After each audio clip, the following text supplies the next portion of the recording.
Hello, everyone. This is the Notorious Base, and I'm here today to discuss with you one of the Resident Evils that have been left up on the top shelf. Right? And it is great to be here today with all of you. I hope you're having a wonderful Wednesday, as the weather out here in the States is really nice. And yeah, we got a lot of things to discuss. I hope you're all doing well. I'm the Notorious Base. I do a lot of challenge runs, no damage runs, and also just a content creator over here on YouTube. So it's great to see all of you today. Yeah, that sound guy I threw in the garbage and he was taken this morning because we had to hire a brand new dude. I have somebody that goes by Chris, I don't know, Chris Redfield? I don't even know who that is. So it's something with stars, but we'll see. Yeah, sit down, Chris. Yeah, no. Mute my seat. Yeah, there's none here. You're fine. Okay. I don't know why I always got to deal with these people, man. I mean, I just want one sound designer that knows what he... No, Chris, it's fine. We're not in the mansion. Okay. Greetings, everyone. It's always a blast to be here with you today as we discuss this wonderful game known as Resident Evil Code Veronica, which later eventually got a port and became known as Code Veronica X, right? That fixed a couple of different things. Yeah, we have Jared definitely coming on strong here today to discuss to us a little bit of a retrospective when it comes to Resident Evil Code Veronica.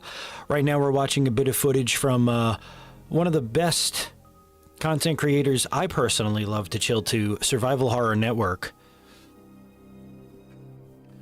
Now, as we know, Resident Evil Code Veronica originally came out for the Sega Dreamcast back in the year 2000.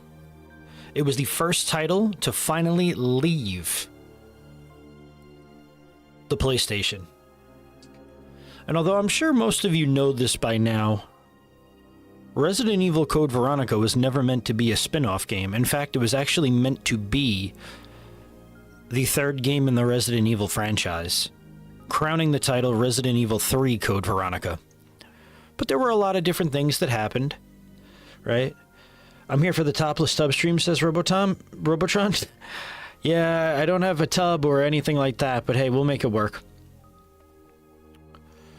That's more like it. I gotta love a moment of relief. Some of the soundtracks in Resident Evil, actually most of them are just absolutely fantastic, right?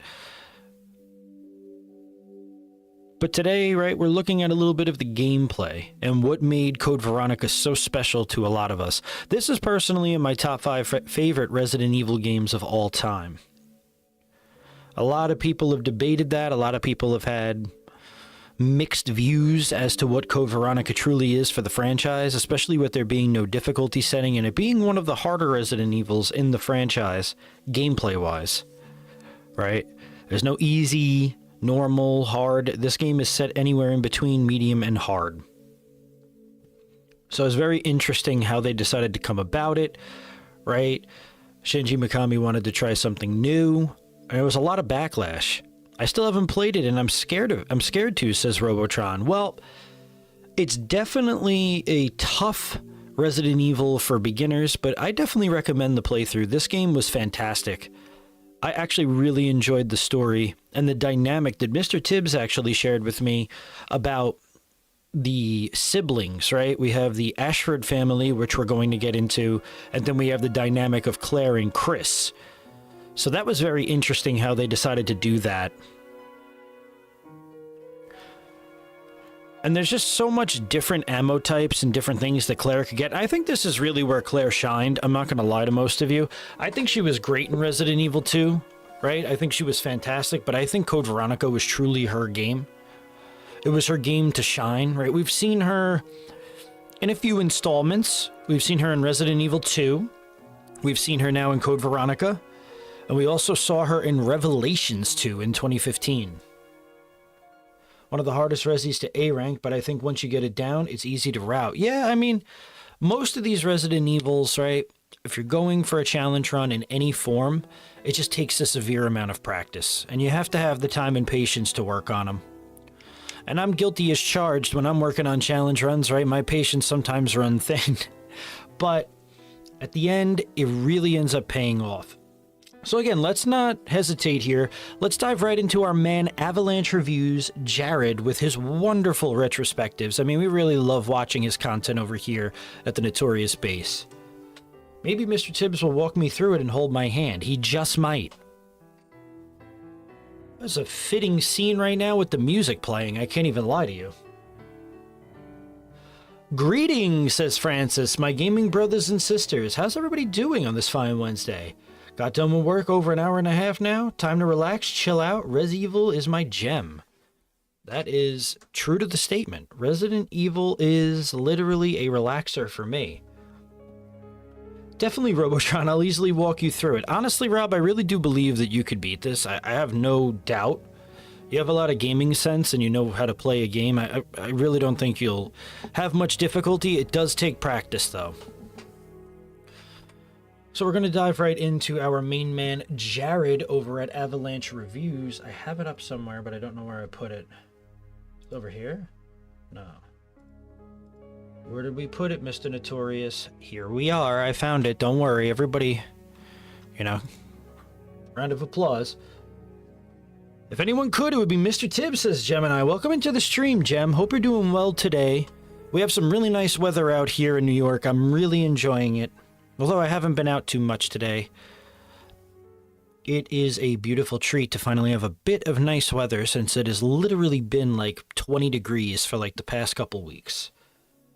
Nothing like playing Silent Hill 4 while watching some Notorious bass, says Ethan. Well, it's always a pleasure to have you, Ethan. You're my man, and I appreciate all that you do to promote this channel. Silent Hill 4 is like no other. It is a very different vibe from the original Silent Hills, right? And it is probably the last great Silent Hill until Silent Hill 2 Remake, literally over a decade later. Thank you for the vote of confidence, Brother Gemini. I hope you're having a great day, Mr. Tibbs. Next time we'll get you on one of these streams, and we'll have you talk a little bit of sense into me and some of the chat here so we know a little bit more. Did you fire that rookie sound guy from the past? Yeah, so what happened was I hired this guy. I didn't really get to look at his resume. Something Redfield. It's like Chris Redfield. He's sitting over there. He keeps yelling out something about he works for Star. I don't know. Stars? Not sure. He's stressing about the mutant mice seat. I told him just turn the volume up and down and make sure everything sounds good. No, you can't punch that, Chris. It's not a boulder. Chill the fuck out. Okay, I'm live. Thank you. All right, guys. We're going to dive deep into this right now. We're going to welcome in our man, Jared, over at Avalanche Reviews. This was 7 years ago. He did a Resident Evil Code Veronica retrospective. And I would absolutely love to share this with you. All right, let's cue the music. Chris, can you do that for me? You think you could do that for me? Yeah, no. Put your samurai edge down. We don't need it here. Thank you. Okay, good. Thank you. Thank you, sir. No problem. Chris, can you read? No, you can't read. All right, guys. Let's dive right into our man Avalanche Reviews with his wonderful review of Resident Evil Code Veronica.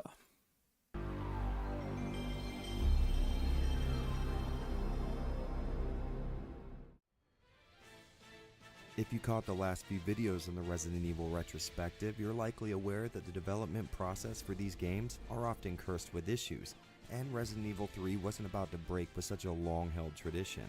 During development, RE3 was actually supposed to be exclusive to Sega's last entry in the console market, the Dreamcast. Now there tends to be a lot of contention in the community when it comes to this Dreamcast entry being the true successor to RE2. Depending on where you look, there's an abundant amount of info that points to the Dreamcast as being the home of this numbered entry in the RE universe, but there are still skeptics that see things differently. In the spirit of converting some of you with a bit of often overlooked info and giving some love to a similarly overlooked RE game, let's dive into what might be the most contested entry in this long-running franchise, in part 3.5 of the Resident Evil retrospective.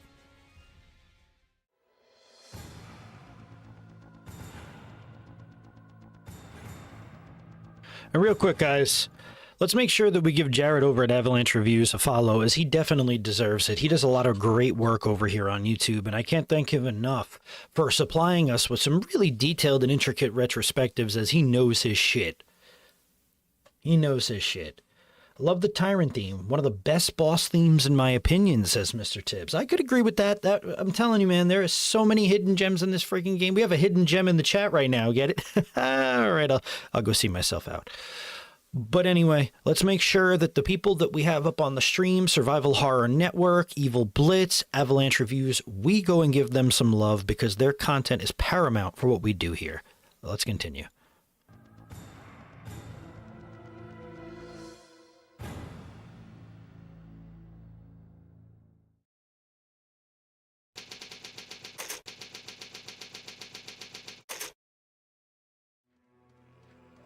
Alright, so before we jump into this bad boy, we have to deal with a pretty big misunderstanding. It seems that there is a sizable group out there that questions the validity of Code Veronica's symbolic place as an official entry, so let's clear that up with a bit of logic. Thanks to Nemesis writer Yasuhisa Kawamura, we know that the current RE3 started its life as a spin-off with a brand new protagonist. All right, so we have a couple things to discuss right there. Number one, what's going on, Sith Lord? It's always great to see a brother in the chat. You're grounded for that pun. I probably should see myself out somewhere. Yeah, I agree. But we already got a little bit of information right here on the screen. Resident Evil 3 Nemesis scenario writer. Let's get back to that real quick. It came up on the screen so dang fast. Resident Evil 3 Nemesis scenario writer Yasuhisa Kawamura, I wanted to pronounce that correctly. Project Umbrella, the arrival of the PlayStation 2 derailed Capcom plans for Resident Evil 3. The publisher had multiple projects on the go, including a team under Hideki Kamiya working on what was planned to be the next core Resident Evil game. So we know Hideki Kamiya had his foot in the door of a lot of Resident Evil projects after the success of Resident Evil 2, right? Which is very interesting that he never ended up directing another one. And we went over that in the last stream with Resident Evil 3 Nemesis, right? That he was actually supposed to take the helm on that game, but a lot of internal influx within Capcom and how they wanted to make the series go for the future, right? Money ruled all. Unfortunately, Hideki Kamiya did not really participate in many other Resident Evil projects, I believe none. And he went over to doing Devil May Cry and Okami for Capcom, right? Because while they were working on Resident Evil 4, Devil May Cry was born. And when we get into the Resident Evil 4 one, you guys better buckle up, because that's going to be a bit of a longer one, because that game, that development was hell. Hell on earth. Scorched earth. We had ourselves one literal hell of a development. Literally 6 years of development, as it started right after the events of Resident Evil 3, the development. We had many different projects. This game was loosely set on a luxury cruise liner and had a general plot where Hunk was attempting to bring back the sample of the G-Virus, Kawamura says in Kamiya's project. Man, just imagine that for a second. Chris, hit the music. Yeah, no. I don't know who Jill is, but it's fine. This game, of course, was going to have our main Mr. Death, right? Mr. Death himself, Hunk, actually be a part of the story, and of course we did not get that. We ended up getting just a report of Hunk on Rockford Island. Now think about that. That would have been so fitting for this game, considering Rockford Island is where they trained Umbrella agents. And considering guys like Nikolai from Resident Evil 3 and Hunk are known as some of the top, if not the best, Resident Evil agents we've seen to date, we got robbed again. I don't know. To me, it's very upsetting. I just want to see these guys in games more so. Now, we know Nikolai's gone, but Hunk is still out there, man. All right. Let's continue. 3 started its life as a spin-off with a brand new protagonist. The only conflict occurs with an interview that Shinji Mikami gave to IGN, stating that the numbered entries were always supposed to stay on the PlayStation and all other consoles would get subtitled entries. Not only does this directly contradict the stories from members of both teams, but it also means that Capcom wanted a numbered entry of their flagship series to star a previously unknown character and that a Dreamcast spin-off should star the main character of the last official release. Now, I don't know about you, but in the face of all the information stating otherwise, counting on Capcom to make a creatively and financially risky move like this is evidence of some pretty big leaps of faith. So from now on, we're going to continue as if Code Veronica was meant to be the third entry in the series, because it was. What was that all about? Code Veronica is the story of Claire Redfield and her continuing search for her brother and fellow main character Chris. This sisterly quest leads her through a network of Umbrella intrigue and eventually to their base of operations in Paris. Since this occurs 3 months after the events of Part 2 and 3, Umbrella is already in high alert and apparently well aware of Claire's infiltration. After an admittedly cool action sequence, Claire is captured and sent to an Umbrella prison colony/research facility on Rockford Island. Almost as soon as she shows up, a rival paramilitary unit proceeds to invade and causes the release of our beloved T-Virus. And this is where Code Veronica trails off from the established norm. In any other RE game, the goal of escaping a virus-infected hellhole would be the whole of the motivation, but in this game, we actually get to see what happens after a successful escape. Well, maybe successful is the wrong word. My apologies, but I cannot let you escape now. All right, so let's see what we got going on over here. A lot of information is being literally bled into us, which is very interesting. It seems that we're going to be taking this retrospective as if it is the third game, because honestly, technically, it is the third game. Ethan says, I have not played this game yet, but I'm excited to play it whenever that may be. Well, I definitely recommend taking some time out to find a copy of it. You can find it for the PlayStation 2 for like $20. Definitely worth it, right? We have the Dreamcast version, which is a little bit on the steep side. It's like, I think it's $60 US around there, but that's the original version to play it on. And man, was that a fun version, right? Mr. Tibbs says, should get Brother Jem in for the Resi Retrospective for 4. It's his favorite one. And Ethan, I'll walk you through it with Robotron, LOL. I would love to have Mr. Jem on a stream to assist me with Resident Evil 4, but again, that would be something for him, and if he has the time and he is available, right? I'll definitely have some conversations with him over there. Would love to have my man on the stream with me, as he knows much about Resident Evil 4. So yeah, we're figuring out that this is one of the few games that you actually escape from one location and then you head over to another location. There's 2 different locations here that are really interesting, and I think we're going to start diving into who the Ashford family is and why they are such an integral point of this game, right? Let's continue. Joining us in our escapades is a shoo-in for the most annoying sidekick in the series award, the offensively Canadian Steve Burnside. Wait a second, what just happened? Steve is annoyingly written and even more annoyingly voiced, and come to think of it, pretty much the entire voice cast is a huge step backwards from the huge improvements found in parts 2 and 3. I'm assuming this has something to do with resources being drafted into RE3's development, but honestly, who knows? As far as story is concerned, this is a pretty nice entry in the overall RE mythos. The changes in the formula by having multiple settings and the retreading of previous locations with Chris showing up for a late rescue is actually pretty damn cool and a welcome refreshment. Of course, there are obvious flaws like the fact that Claire traveled all the way to Paris on a hunch, searching for... Now here's where there's a very big loophole in this game. We have Sith Lord here saying, "Bet to head home, B. Keep these coming." I appreciate that, man. Thank you for the support. Gemini says, offensively Canadian. I mean, honestly, if you notice right here, though, this is a very small detail. Steve's hair is actually different in the Dreamcast version relative to the Code Veronica X that we got on other consoles.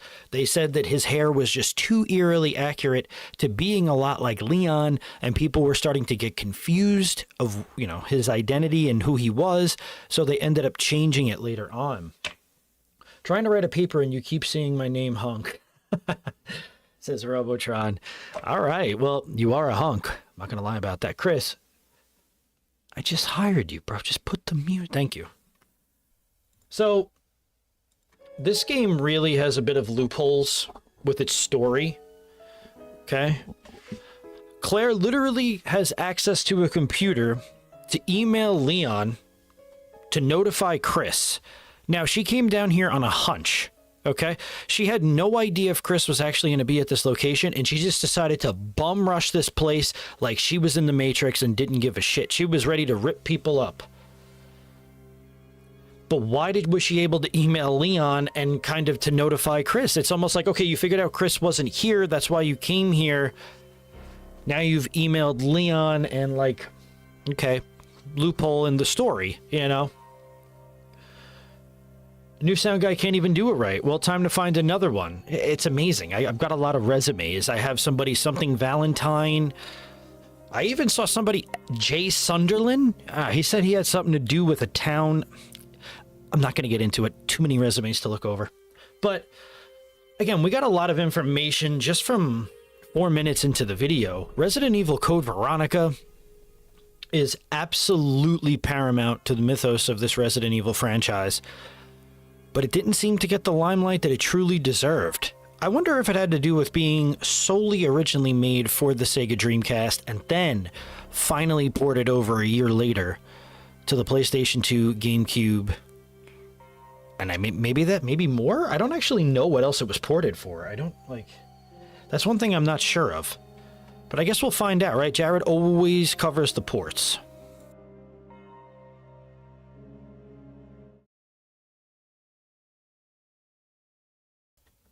Mr. Tibbs says, if you read my comment above, that's the reason why they changed Steve, as Leonardo DiCaprio was going to sue Capcom, as he looks similar to his character in the Titanic, Jack Dawson. Wow. Wow. So I had read some comments that it had to do with Leon's character and how eerily similar they looked in RE2. But the fact that it literally has to do with Leonardo DiCaprio and he was like upset with the fact that it looked like him, it's very interesting. It's very interesting why you would even sue it. Like, Leonardo, did you want to be in the game? Like, what did you want? So they changed his model in PS2. Got it.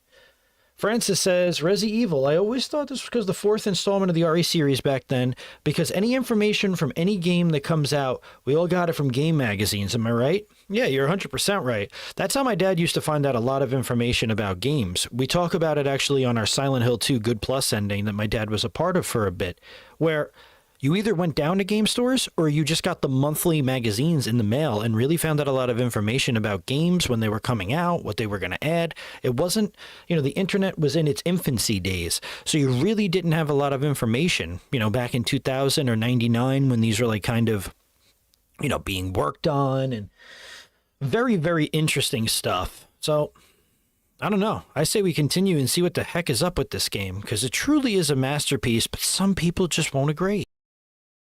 Her brother, but then just emails him through Leon. I've got to contact Leon and tell him to let my brother know he's being monitored.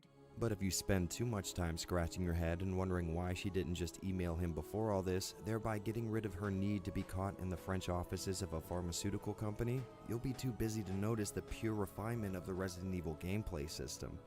Yes, Code Veronica is probably the purest and most modern example of classic Resident Evil mechanics. Tank controls have made a triumphant return, and they are still an absolute joy to master, but now they move you around in fully 3D environments. Now, I know what you're thinking, and no, this isn't some type of crazy revisionist history nonsense. These are indeed 3D environments in an RE game. For those of you whose minds may be currently blown, don't worry, the camera remains locked in those familiar cinematic positions we've all grown to know and love, at least as long as I'm the one making the videos around here. With the fully...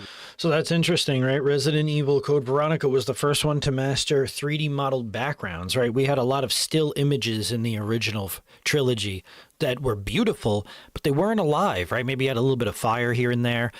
But it actually was so monumental what they did for this game, just restructuring it, right?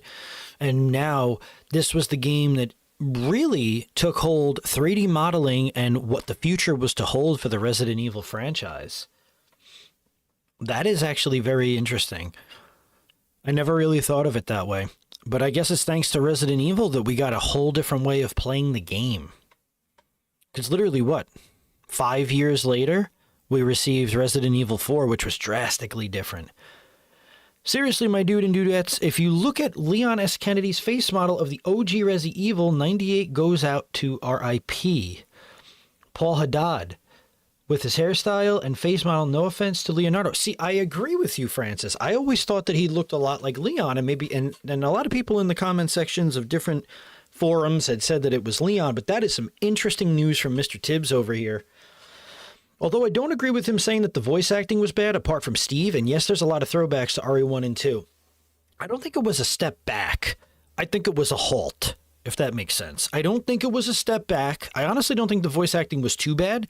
I just don't think it really did. You know, when you have somebody like Steve Burnside and Alfred Ashford, right, it's very hard to sit there and say that it got better. Now, their characters are very iconic and their voices, I don't think it got worse. I just think it kind of stayed in place. I think as we were evolutionizing the gameplay and the mechanics around it, I don't think the voice acting was bad, but I really don't think it elevated it to where it could have been. If we had a little bit, maybe just a tweak of voice acting that was a tad bit better, I don't know. We could have maybe had a different game. Now, again, this is not bad voice acting. I think it just kind of left Resident Evil where it was. If anything, it was a little bit better than RE2's, right? And I don't think it was a step back. Ethan says, God, Jasper is so weird and annoying in Silent Hill 4. Yeah, Jasper always wants chocolate milk, so make sure you have it on you. But this is very interesting. Rendered background comes some sweeping and panning action with the cameras, which is now my preferred type of camera system for survival horror games. I'm not sure why, but your traditional fixed perspectives mixed with some limited camera movements makes this the most horror movie feeling game in the series, at least for its time. To be honest, I think this system would have been the series baseline if not for the changes to come, but we'll cover that more in depth in the next entry. Combat is exactly what fans of Resident Evil have come to expect from the series, but with a few tweaks here and there. Don't worry though, holding R1 still aims and the action button still fires. The exploding gas cans from 3 have made an appearance, and there's a new emphasis on holding some weapons in both hands, which leads to targeting 2 enemies at once. Both of these mechanics are kinda cool to have around, but ultimately aren't too important overall. That's not to say that they're useless, they just won't be replacing your go-to strategies anytime soon. This fight was totally iconic right here on top of the plane, right? The Nemesis fight on the plane. I mean, you could actually beat him very quickly with the BOW rounds, and I always found that very interesting that there were literally only 3 green BOW rounds in the game. Actually, this is probably the only BOW ammo we got up until this point, and it was so paramount to use against Nemesis because the BOW gas was actually used to take a lot of damage off of them, right? It was like an anti-weapon against them. Sup, says Slipknot fan. What's up, man? How you doing? Hopefully you're having a wonderful Wednesday. It is 5 p.m. here, Eastern Standard Time. Francis says, shut up, Steve Burnside. Wake up, wake up. Not to the voice actor for Steve in Resident Evil Code Veronica, but the way Capcom made him sound. Like he was only 17. I mean, yeah. That was where they were lacking, was really Steve Burnside was the Achilles heel of this game. Honestly, he was so annoying, and I mean, we all beat the crap out of him. He would have fit nicely into a little story in Resident Evil 6, I truly do believe. I really believe that. Towards the end of the game, there's the inclusion of a robot enemy that scans the area you're in and calls a hunter if it catches you, but these are too sparse to really call huge changes. They did spruce things up a little bit, which is nice, and since we're on the subject, this game feels like the lightest offering so far when enemy variety is concerned. The only new additions are these Bandersnatches, and they look about as lame as they sound, with just a couple of bonus points for being able to use their long arms to follow you through some areas. Oddly enough, the real variety to be found is with the zombies. It's pretty clear that there was a real passion at Capcom to make zombies dangerous again. At first, the only thing you'll notice is their tendency to fall forward when they're close to dying. This changes the usual RE strategies and had me keeping my distance more than any of the previous games. On top of this, there's also parasite zombies in the last quarter of the game. So I will agree with Jared here. Although I do really like the Bandersnatches, I don't have a problem with them. Zombies were unbelievably difficult in this game. They were really able to rotate a full 360 and man, you really had to keep some distance or you were cooked. Even when you knocked them down, they would instantly start crawling and biting your legs in a more aggressive way. Zombies and monsters in this game were very aggressive. Again, there was no difficulty setting, so it was really a challenge here. Mr. Tibbs says, I think Alfred's voice was meant to be like that, to give that sort of unsettling vibe. And the Tyrant fight is so stressful, it's one of the first moments you could soft lock the game. Yes. Yes. So Resident Evil Code Veronica had a major problem with soft lock. And for those of you who don't know really what soft locking is, it's basically when you either run out of ammo or you get to a point in a game and you cannot progress because you're either out of whatever you need or you just don't have the item, so you no longer can progress. It's kind of like locking the game out. And again, if you don't have the correct ammo to fight Tyrant in the Rockford Island flame area, right, which is like while the island is in flames and you're about to head over to Antarctica, or on the plane, you're kind of screwed because then you're just kind of running around in a circle and just waiting for your ass to get kicked. Francis says, I agree with that comment, Tipster. Slipknot says, hello. Howdy, Slipknot fan. Welcome in, my brother. Always great to see some people that we know and love, and always welcoming to new people here at Notorious Base. So yeah, again, the zombies were very difficult in this game. They were not easy to defeat. I really struggled. One really cool mechanic about this game was as soon as a zombie grabbed you, you had the option to literally shake him off quick enough if you used the analog sticks to get them off. That was really cool. So you could avoid a bite, but you had to do it really fast. Will shoot out the gross creatures growing inside of them.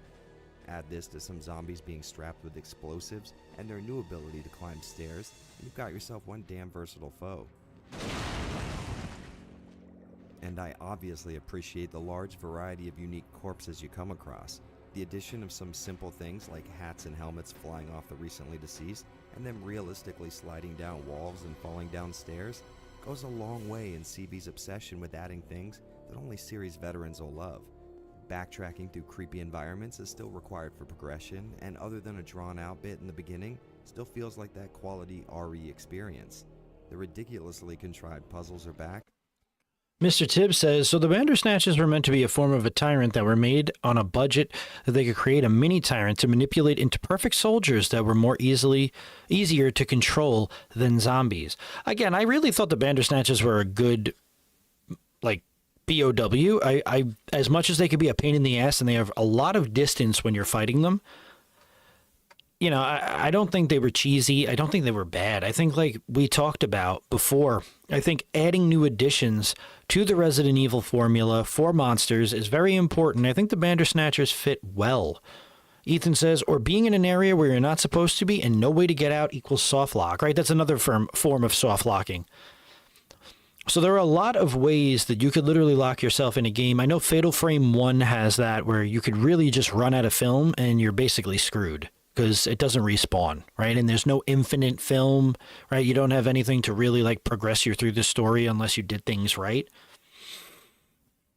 So that's a very interesting thing to notice. But learning more about the Bandersnatches here through Mr. Tibbs is actually pretty insightful, so I appreciate that. A lot of really interesting puzzles. This puzzle right here was very interesting in the underground water base, right? That was pretty cool. You had to match this stuff up.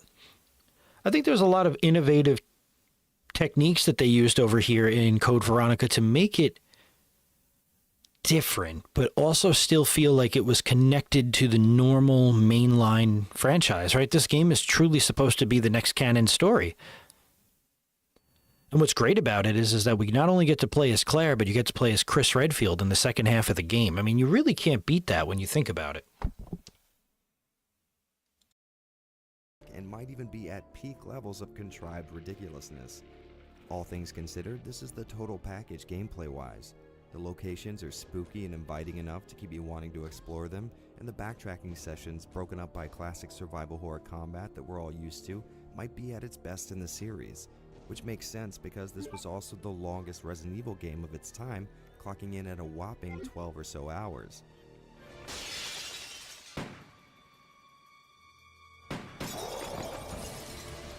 Graphically, Code Veronica is damn impressive.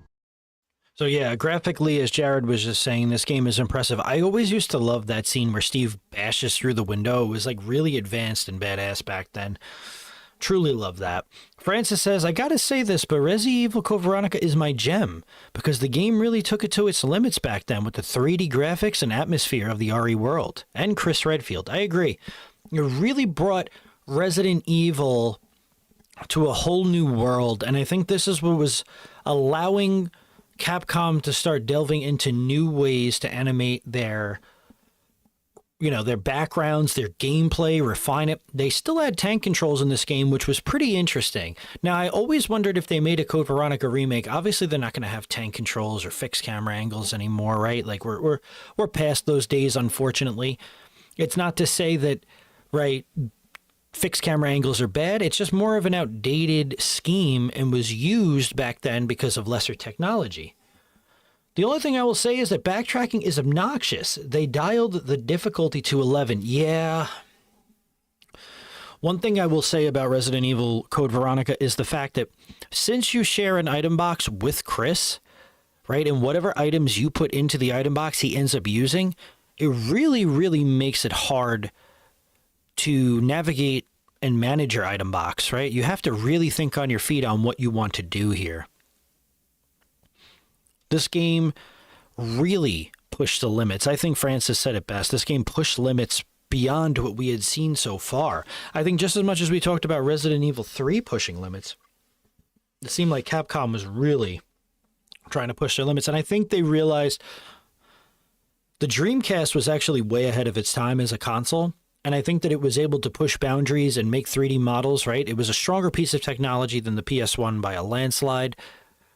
And this was right before the PS2 even came out. So again, like, we didn't really have a lot of ground to step on here and really say, oh, what was better, right? The Code Veronica X version or Code Veronica? We're talking about the 2000 Code Veronica right now on the Dreamcast. How are you doing with the no save, no damage in Resi 3, says Ethan? Well, for starters, haven't had a crazy amount of time to complete it, but we seem to be getting to the final nemesis pretty often. So I'd say the run will probably be done very shortly. I also have another no damage run that's planned, and then we have a bunch of different type of content that's coming over to the channel, which is very exciting. It won't just be challenge runs over here. Again, we're going to focus on challenge runs, but we're going to put it a little bit in the background for a bit and start branching into some new content. So yes, the Resident Evil 3 no damage, no save any percent will be done soon, as time is of the essence. But again, we've been learning that game inside and out, and there is just so many different things that could happen that I'm finally starting to really get the hang of it. Just got to have the time to sit in front of my computer for a bit. And they never warn you when the character changes, says Mr. Tibbs. Though the character change is coming. It's like a blind player. You could easily screw yourself over by not giving Chris the bigger weapons. Yes, they have no... Like, you don't even... If you're playing this game for the first time, you have no idea that you're about to start playing as Chris Redfield, right? You get that free save that doesn't count towards your saves, which I thought was really good, right? Because you made it halfway through the game, they give you a free save. And then all of a sudden you take over as Chris Redfield and you're like, oh, this is sick. He's wearing his Code Veronica costume. That's honestly my favorite costume of Chris's ever. Right? I used that in my No Save, No Damage RE1 remake run. I think the biggest thing, since, I know a lot of people ask me about challenge runs, whether we're live on stream or just through messages or Discord, I think with no save, no damage runs, right, you really have to have the time and patience to put in. And a lot of my runs, I had a lot more time. As I'm in graduate school and it's going to be ending in May, this final semester is one hell of a challenge. So taking the time out to sit in front and really try to get this run done has been challenging because not only am I trying to get a no save, no damage on this, we're also trying to... Let's get some music on. Chris, you're not doing anything, bro. I'm tired of it already. Yeah, you're really trying to not break a game, right? But you're trying to make a game comfortable enough so that you could literally run through the entire thing without a single scratch. And I think that is the really hard part that they get confused with, right? Because as viewers, as people that just love watching content, the amount of work that's put in behind the scenes to get some of these runs is unbelievable. If I actually sat with some of you and showed you what it takes to practice some of the runs that we've done already here on this channel, as well as what is to come, you sit there and scratch your head like, how do you have the patience? Now, there are some really, really great runners of Code Veronica and of other games. But let me tell you, it's a challenge, man. It is very hard to make sure that you are always on point, sitting in front of a game. And to those runners that could do it flawlessly, hey, my hat off to you. Maybe if I did this full time and I had a little bit more time under my belt, we would get a lot of these runs. And again, for those of you who are wondering, yes, I do plan on doing a Code Veronica no save, no damage eventually. I do plan on it, but I don't plan on it until school's done, so we can give it the fair amount of love it deserves. Francis says, well, Brother Tibbs, that's how Resident Evil 0 probably took the whole sharing the item box for both my Arigal Rebecca Chambers and Billy Cohen, aka Nemi. Well, yeah, right? That's a big rumor. We don't actually know if he's Nemesis or not. But it was stated that he definitely could have been Nemesis, captured. Nicholas says, hello. What's up, Nicholas? Welcome back into the stream. I was just grinding some Resident Evil 6 Mercenaries. Now, I haven't seen that in a while. Hopefully you're enjoying it. That was one of the best parts of the game. To me. I actually did like the RE6 Nemesis. I'm sorry, I just completely confused myself. I liked the RE6 Mercenaries. That was a lot of fun. Oh, I know. I got 20 minutes shy of the world record in RE1. 4+ full games per day, average 4 months. Exactly, right? Like, Nicholas, you just said it perfectly. The amount of time it takes to put into any type of challenge, right? Even if it's not a no damage, right? Even if it's just like playing through it, doing a specific challenge, it takes so much time. And I promise you guys, when this Resident Evil run is done, this 3 run, you guys are really going to enjoy some of the strategies I've built into this. Ethan says, haven't had time to work on my Mario 64 no damage run because of school. And I've had no time to practice. Maybe this weekend it'll happen, hopefully. See, and I agree with you, Ethan, right?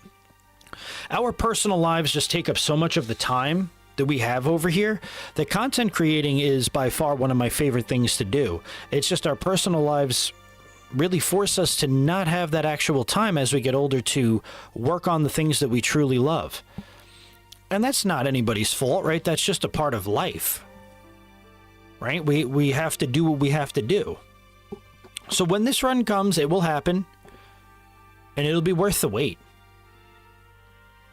Francis says, nice, wickedly sick. Sherry's music in the OG Resident Evil 2. On my ringtone back in 2020, such a peaceful theme. How about y'all? I love Sherry's theme. See, this theme that's playing right now, right, the reprise save room in Resident Evil 2, which was more of like an ambient tone, amazing. Euphoric almost in a way. But let's get back over to Resident Evil Code Veronica and see what Jared has to say. What do you guys think? I'll never be able to get Code Veronica world record, but no save, no damage could be something else that I work on. Forgot to say, guess who got the Dino Crisis down yesterday? Did you finish it? Did you actually get the run? Because that's incredible. Really good work, my friend. I've been stuck at the 1 PB for Nemesis for... I think I've been actually actively working on Resident Evil 3 Nemesis, not learning the mechanics of the game, but like actually doing the run for about 2 weeks now. And I just keep getting to that 1 PB, man. We got to just overcome, right? We got to work hard here. Congratulations, Mr. Tibbs. Would love to see that. But that's sort of expected, as this is the first entry on such a powerful platform. The Dreamcast has always had a few recognizable quirks with its 3D, but CV may be the best looking game on the console. The addition of relatively dynamic lighting makes some areas look absolutely amazing, and it also supports 480p if you have a good VGA or SCART box. Items in your menu have regained the 3D models they used to have in the first Resident Evil, and character models are pretty damn smooth, all things considered. The zombies all look grotesquely disfigured, but I'll be honest, these super smooth models don't have the same impact as their heavily aliased counterparts in 2 and 3. The added system memory of the DC allows for much larger areas without having to break them up with door transitions. This, combined with the sweeping camera, makes for a high level of immersion. But sadly, it's not all good news. One thing that really rubbed me the wrong way was the game's fog. Every area is steeped in it, and I never really noticed this my first few encounters with the game, but after upscaling it through the Framemeister, it's clear that this fog is present in almost every area. I'm gonna have to assume that this was some type of trick to keep the Dreamcast from rendering whole areas at once, but I can't find any info on the matter, so for all I know, this might just be a stylistic choice. Now, this doesn't ruin the look of the game, but it can wash out the picture in some screens. I also noticed that the in-game animations aren't too fluid when compared to parts 2 and 3, but I doubt someone who plays this game on its own would ever even be able to spot such a small gripe. And with all that out of the way, we can jump into what has recently become my favorite part of making these videos, and that's comparing the ports. Code Veronica has a pretty good number of re-releases, and lucky for me, they're all fairly similar. First up is the PS2 port, Code Veronica X. This version actually changes things around a bit more than any of the other ports we've covered so far. There are some added cutscenes and alterations to existing ones, some re-recorded dialogue, a changed intro video, and the absolute weirdest change, Steve's brand new luscious bangs.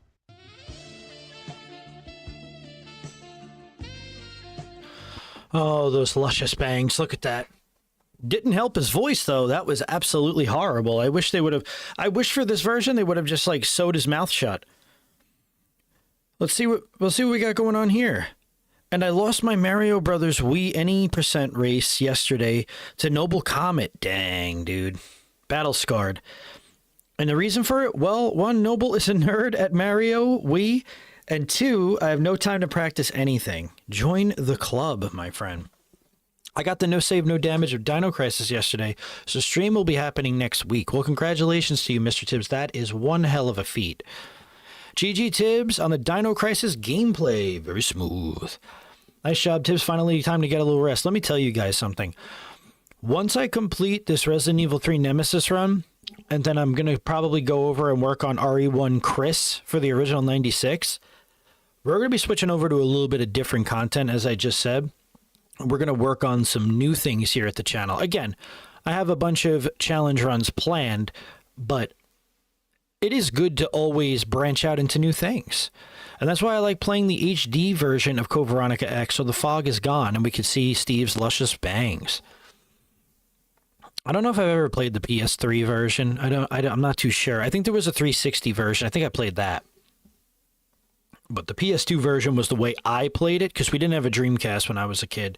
My dad was in between getting a Dreamcast and a PS2, right? And we couldn't get both. So we decided to go ahead and go with the PS2. And honestly, it was great because this game ended up coming out. Nicholas says, I just put together a tier list of Resident Evil a few days ago. Code Veronica is 8 out of 14 in a B- tier. I'm interested to see what the rest of your tier looks like, my friend. That is very interesting. That's not a bad take, right? We all have our games that we put in the top 5. And honestly, a B- isn't too bad, right? Because there's so many Resident Evil titles that it really just depends on what you like. I'm very interested to see what you have right there.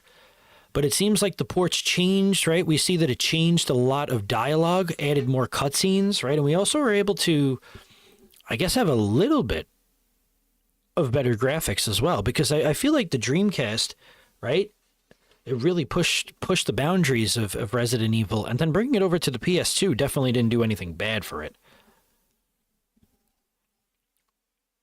Not saying anything. Looking forward to see what's coming.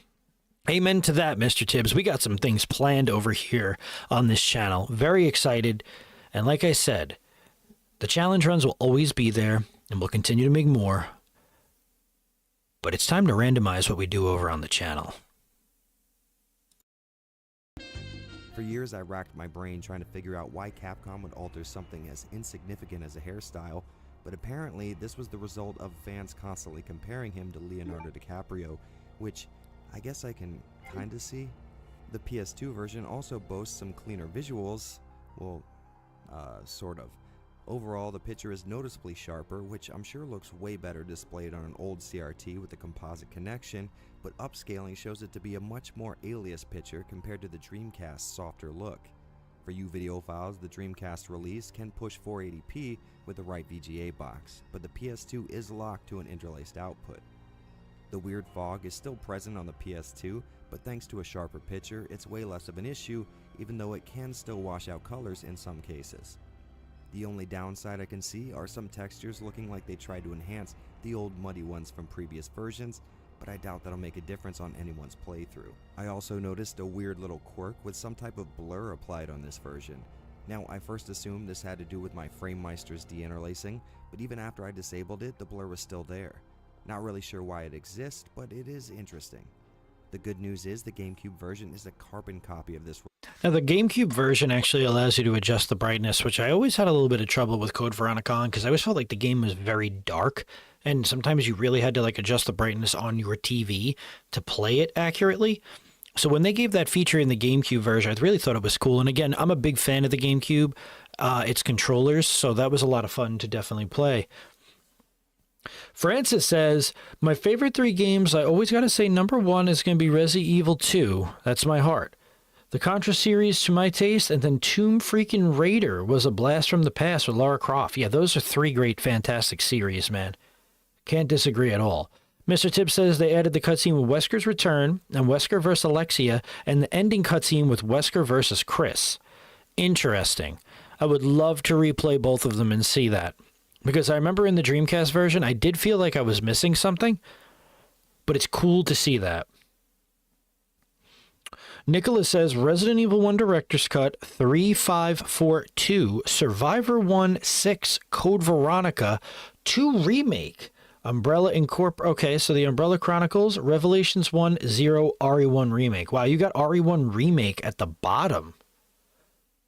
That is a very interesting list. Not judging, right? We all have our tastes, but RE1 Remake to me is my personal favorite. Did you read the article I sent you yesterday about possibly PS1 game prices lowering due to Sony releasing something new? I did, and I'm actually kind of excited about that because the gaming market is so expensive right now. And it's been probably since COVID to where you have to spend an arm and a leg and donate parts of your organs just to own a copy of a game. Like, if you're a fan of the Persona series and you want Persona 1 and 2, good luck, right? You want to buy Rule of Rose or Kuon, some, niche horror games for the PS2, down payment on a house. Francis says, well, remember, the only person in the early 90s generation that rocked the OG Leon S. Kennedy hairstyle is Edward Furlong, a.k.a. John Connor. That's actually right. John Connor felt a lot like what Snake was in Metal Gear over on the NES. Very interesting. They used a lot of assets back then to really make it kind of look like him. For example, Hell Knight, you're right. Games are just too expensive right now. And although it does help a lot of companies, I do agree, the consumer that actually wants to play the games has to go to emulating or doing things that they don't enjoy. I mean, if you want to buy a copy of Resident Evil Code Veronica for the GameCube, that's almost $200, right? Silent Hill 2 is about $200. You could get a copy for the PS2 of Code Veronica for $20. Well, there's a signed copy of RE2 by Paul Haddad that's going for 20,000 quid. Wow.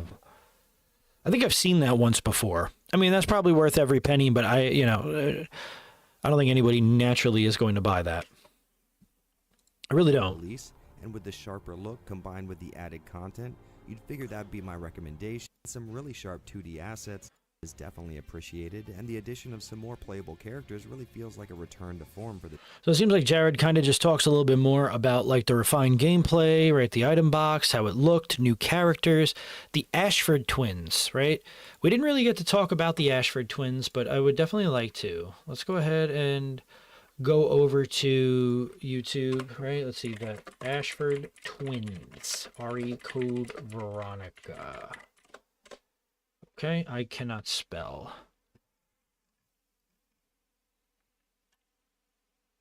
All right. Let's go ahead and see our friend Ink Ribbon over here. That's 25 facts about Alfred and Alexia Ashford. Ink Ribbon.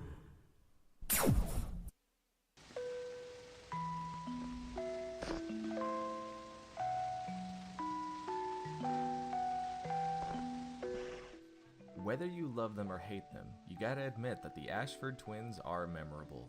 Today I thought it'd be fun to dive into the Ashford family tree and see what strange fruit it might bear. From ant farms to daddy issues, here are 25 facts about Alfred and Alexia Ashford. Well, spoilers, but the Ashford twins were clones of Veronica, 100%, right? And we don't find that out till later on in the game. Very, very good tip right there, Mr. Tibbs. Ethan says, to get a PS1 horror game, you need to, 1, donate organs, absolutely. Sell your house, yep, definitely. And give your soul. Insane market currently. Yeah, the US market for games, I'm sure it's somewhat difficult over in maybe the UK and in Europe in general.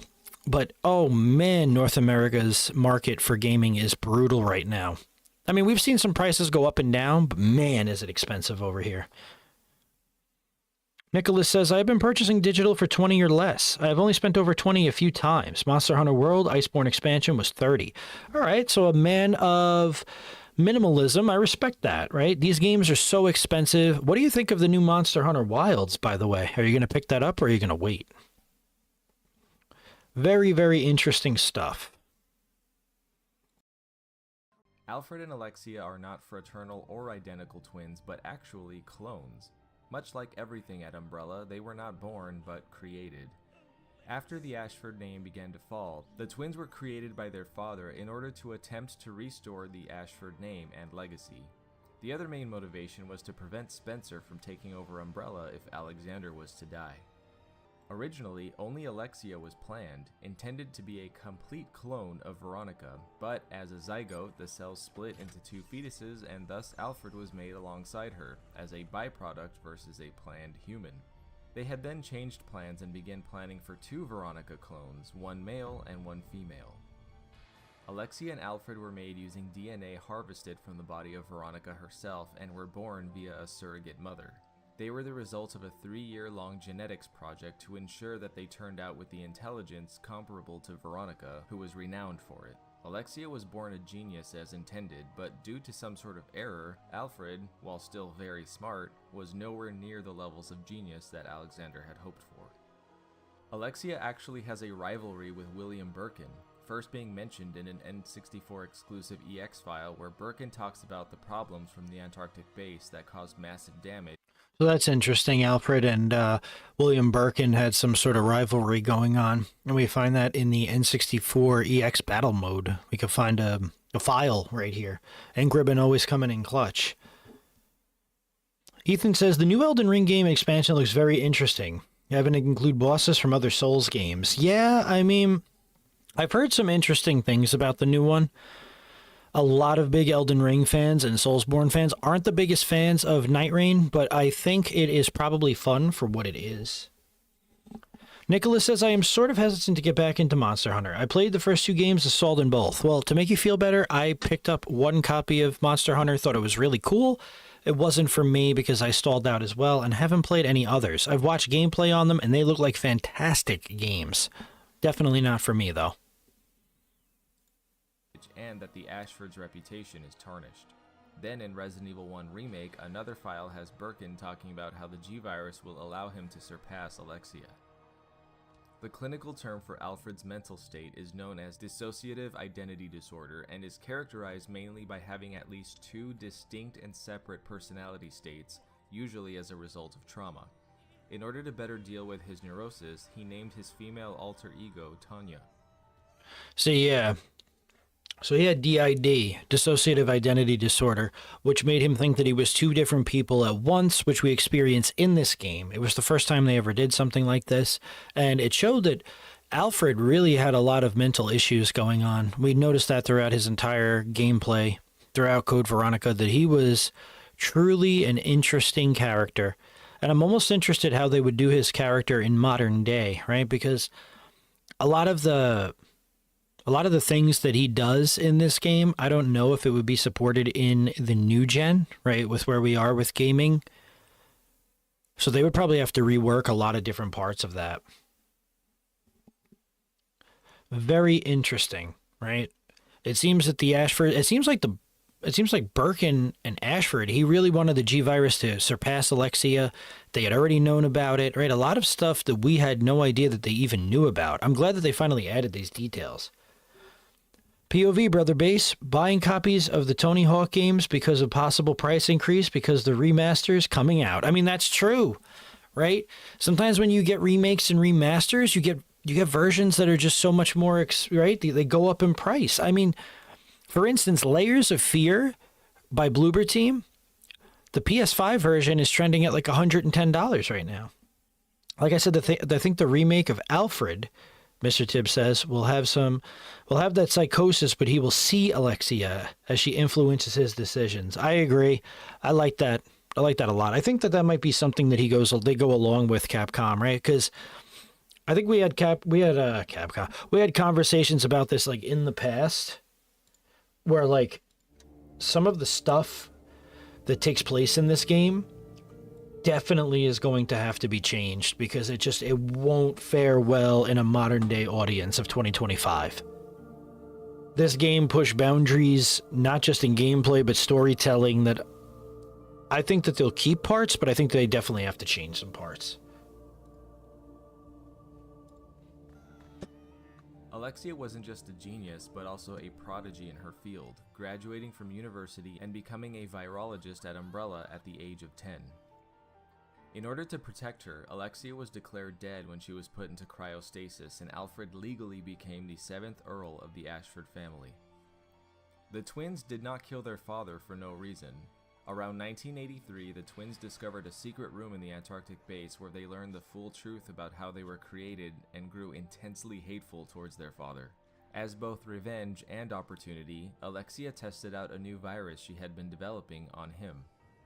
Alexia infected Alexander with a virus that combined the progenitor virus, also known as the T-virus, with an ancient virus she found in a queen ant, and thus she created the T. Veronica virus. This resulted in transformation into the monster we know as Nosferatu.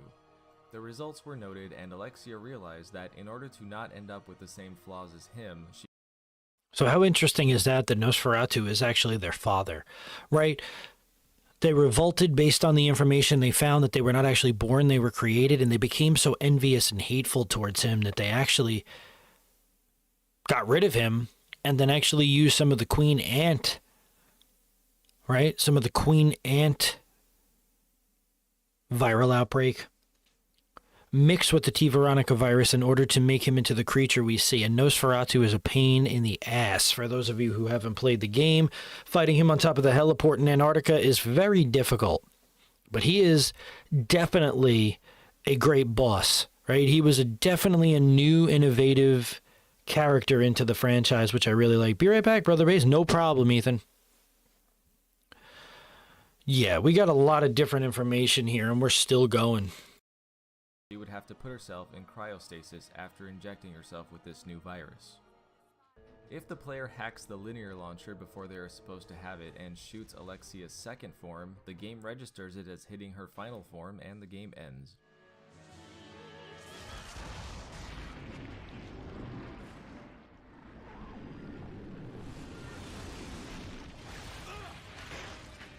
In Darkside Chronicles, the personalities of Alfred and Alexia were changed to make them more immature and childlike. The reason this was likely done is due to the fact that Alexia was only 13 years old when she was put into cryostasis, which means that when she emerged as an adult, she would still have the mentality of a 13-year-old. In order to prevent Claire and Steve from escaping, Alfred sends a tyrant after them. This tyrant was personally delivered by Hunk, as detailed in the file titled Hunk's Report. Throughout the game are various motifs of ants. Alexia's obsession with ants stems from the fascination of how all the other ants serve the queen, since that's exactly how she sees herself, believing that she is more important than all other people. So her mind was still set on the idea that she was still a 13-year-old girl. And it's very fascinating about the ants, how she viewed herself as a queen and how ants followed the queen. Very interesting stuff. We saw some gameplay right there. I believe that was from the Darkside Chronicles, right? Getting to see a little bit better up-to-date cutscenes of Code Veronica. All right, Mr. Tibbs says the T Veronica virus is so much more aggressive and powerful, and that's why I feel a remake will get Crimson Heads. Well, I hope they show more Crimson Heads, because they are such an awesome, awesome monster. And the evolution, right, between zombies and lickers that, again, I think I talked about this in Resident Evil 3's retrospective, we never got to see again. I don't know, man. So many opportunities to add more. And the thing that reminds me of Alien Queen from Aliens. Agreed, yeah, right? Like it's almost like Harbinge from different areas. I feel like Capcom, Konami, a lot of these places, they get a lot of influence from things that they watch and see, right? We see that in Silent Hill, Metal Gear, right? There's a lot of things, and I think Capcom did the same thing with Resident Evil. Who are only there to serve her. This is further symbolized during the final battle where Alexia rests on top of what appears to be a hive, but is actually an ant farm, and all the ants rush to her aid as she is damaged. It's never fully explained what the giant tentacle is, but the official name given to it is the Alexia pod, and may have been created using a virus similar to the virus used to make the V-complex plant, with the biggest difference being Alexia's ability to control it, even being transported by it. When Alfred is trying to shoot you in the courtyard, if you aim in first person, you can see that he actually isn't there. The lullaby Alexia sings is technically what is called a berceuse, which is a simple melody on a time of 6/8 and is usually specifically used to help babies sleep. This is part of the reason she sings it while holding Alfred's body and stroking his hair. Peter Oldring, who voiced... Now that's interesting. Finding out that Alfred actually isn't there and it's just a laser shooting you, right? When you break the game and you could actually see different parts of like what they did, you actually can't believe like the different shortcuts and things they had to do to make these games work. And that is fascinating, truthfully. The lullaby is also interesting, right? That's used for babies to fall asleep. I didn't know that. There are some interesting things if you hack the camera. In the OG2, there is a liquor head on the wall you would never see otherwise. I've never seen that. You definitely have to show me that soon, Nicholas. That is interesting. Alfred is also the voice of Cody on Total Drama Island. Oh my gosh. Total Drama Island. The original concept for Code Veronica, the twins were named Hilbert and Hilda Kruger. Hilbert! Were the children of a Nazi who escaped World War II on a submarine and set up his base on the island. It would have also featured a butler, and Jill was going to be the main character. Oh my goodness. Code Veronica Whoa. was the last game in the series to use guns for... Now that is a revelating take that Jill was supposed to be in this at one point in the concept art, and they had a much darker tone to what these characters were supposed to be, not just with Umbrella, right? That is, wow. And I think it's fascinating too that Hunk was the one that delivered the tyrant that we end up fighting. There's one thing we know about Hunk, he does not fail his missions. Damn. From real manufacturers, and the sniper rifle that Alfred uses is an MR7 bolt-action sniper rifle. In Darkside Chronicles, it's revealed that Rockford Island, where the Ashfords have their base, is in the Pacific Ocean off the west coast of South America. The medals Alfred wears seem to be fictitious. I searched American, British, and even Nazi medals to find a match, but no luck. If you recognize any of these, please let us know in the comments. Interesting, made-up medals. The Antarctic base has almost an exact replica of the front hall of the Spencer Mansion. This was specifically commissioned to be built by the Ashfords.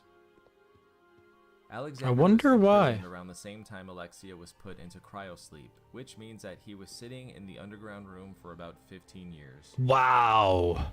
The twins were Nosferatu was just 1971, chilling. making them both 27 during the events of Code Veronica, and also the age that they died. It was a camera hack video. Definitely can't modify The games Ashford like that. twins, there Yeah. are now no known living members of the Ashford family, ending their legacy once and for all. Wow, so their entire lineage ends with Code Veronica.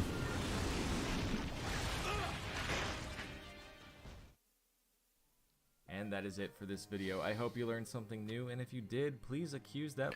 Well, that was really good of Mr. Inkribbon over there. I mean, he always hits us with the great facts, right?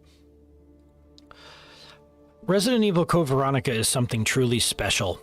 It jumped out of the comfort zone, and what led, 3 and Code Veronica share so many similarities as they were trying to change what Resident Evil was. Not in a bad way, I think in a good way.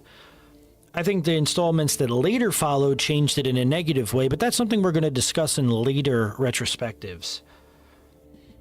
It's almost interesting to see the Ashford dynamic compared to the Redfield dynamic, and the fact, like we talked about, the dissociative identity disorder, and really the rivalry between the Birkins. I mean, what we've learned so far today is that Hideki Kamiya was meant to to make this game, right? He was going to work on this. He was also going to work on Resident Evil 3. They really wanted Hideki Kamiya to be the face of Resident Evil. But instead, right, we got some other directors that really came through, and they did a really good job. Told you Jill was meant to be in the main character, but because of different dynamics, Mr. Tibbs says, the Ashford twins wanted... Yes, I remember you saying that. I just can't fathom, you know, and I think it actually would have been cool. Because, again, a lot of people do say Jill really hasn't been a main character in a Resident Evil since 3. Like, sure, we've seen her in 5, but again, what would have happened if Jill was in this game? I feel like we would have been really short-sighting Claire here, because Claire, aside from 2, really hasn't had many installments. Right, she was in a couple of the Wii games, but she was in Resident Evil Revelations 2, right, which starred her and Barry Burton, which was an interesting crossover that we never thought we would see. Playing as Barry was really cool. I was glad that they did that, and I really would like to see a Revelations 3, which I hope somewhere in Capcom they could listen to me and make a Resident Evil Revelations 3. Now that would be something special. I think Mr. Tibbs' information here is paramount for what we do over here at the Retrospective world. Resident Evil Code Veronica has set a legacy and tone for the franchise to come. And man, do I like this game a lot. Top 5, probably 4th or 5th in my Resident Evil top 5. Absolutely love this game and everything it stands for. Its soundtrack is great. Its ending theme when you're looking at your stats, its save room theme. I mean, to me, they nailed everything on the head that I wanted to see in a future Resident Evil game. The fact that it never got a 3 next to it was definitely huge for this game. I think the Ashford twins, like I said, related to the Redfields, played a very vital role in just seeing the relationship and dynamic you could have with the sibling. I'm almost curious to see what they will do for this remake. And again, we don't have much information on a Code Veronica remake, but we do know that it's probably coming, right? Mr. Tibbs says, well, according to Dust Golem, Revelations 3 is in development where Rebecca Chambers is the main character. Count me in. Getting to see some characters that we don't always get to play as, but we do see maybe in the CG movies or whatever. This is really, really good to hear. I hope that's true. I also hope that we get that Hunk game that we went over in the last stream. But again, we got a lot to talk about, because in the next stream that we do here on Notorious Base, we're going to be talking about Resident Evil 4. Now, that's going to be a much longer stream, and we're going to break down a lot of information going forward into that. But with what Revelations will do by adding new characters would be paramount. Right, Resident Evil Code Veronica, to me, is one of the best games I've ever played in the franchise. And I think as you guys take some time to play this game, revisit it, and learn just how impressive it was for the year 2000 and 2001, you get a better appreciation. I've been seeing some Operation Raccoon City PvP gameplay lately, says Nicholas. Though, it seems to be very exclusive who they will play with. Yeah, I mean, I don't know how the online servers of that are anymore, but I will say, like, there still are, like, hosted gameplay maps that you could play on with people. But again, yeah, it's a very niche community. I didn't mind Operation Raccoon City. We might have to cover that eventually. I might cover that, though, after 4. Because, again, that game came out a little bit later. But we definitely have to cover Operation Raccoon City.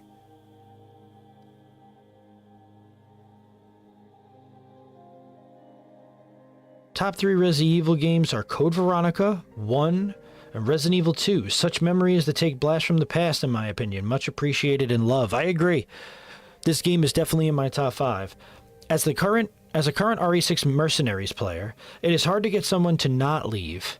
Either they want you to be a pro or you're too hyper. Yeah, I mean, that's the problem with games that still have their online. When you match with somebody, you either get somebody who's dead serious and is expecting you to be the best player on the, in the map, or doesn't give a shit and will just leave you high and dry. And if anyone needs any help going through Code Veronica, hit me up and I'll give you as much help as I can. I hope you guys watching and those that watch the VOD, please check out Mr. Tibbs' channel. He is a Resident Evil savant, but let alone Code Veronica. He does knife runs over there on his channel, and he is fantastic. So again, guys, this will cover some of Code Veronica. Now, we didn't hit on a lot of different parts, which I think in other streams we may relate more to Code Veronica. Maybe we could even get some people on in these retrospectives to talk about these games with us. Would love to see that. But for now, this is where I'm going to leave you guys, as it's a really busy day over here. I want to thank all you guys for jumping into the stream and being able to watch Avalanche reviews with me and some ink ribbon, as there's much more of this game to dive into, but I think we're going to dive into it when we cover the Umbrella Chronicles and Darkside Chronicles. And maybe we'll end up having Mr. Tibbs on a stream. We'll see what happens. I love you guys. Thank you so much for being a part of the stream today, and I hope you have a wonderful rest of your Wednesday. Stay tuned for content that will be coming out in March and April on the Notorious Base, and thank you guys for supporting me always. For now, I'll leave you to enjoy this VOD. I'd love to have you, Francis. We could definitely talk about that, absolutely. Resident Evil is a pillar in my life, and I can't wait to continue to discuss these games and break them down with you. Night-night, everyone. You've been a fantastic audience. As always, Mr. Tibbs out. We'll see you later, Mr. Tibbs. Thank you for being in the stream. And I'm going to head out, guys, as I continue to work on more projects for us. This is the Notorious Base, signing off. I'll see you on the next stream.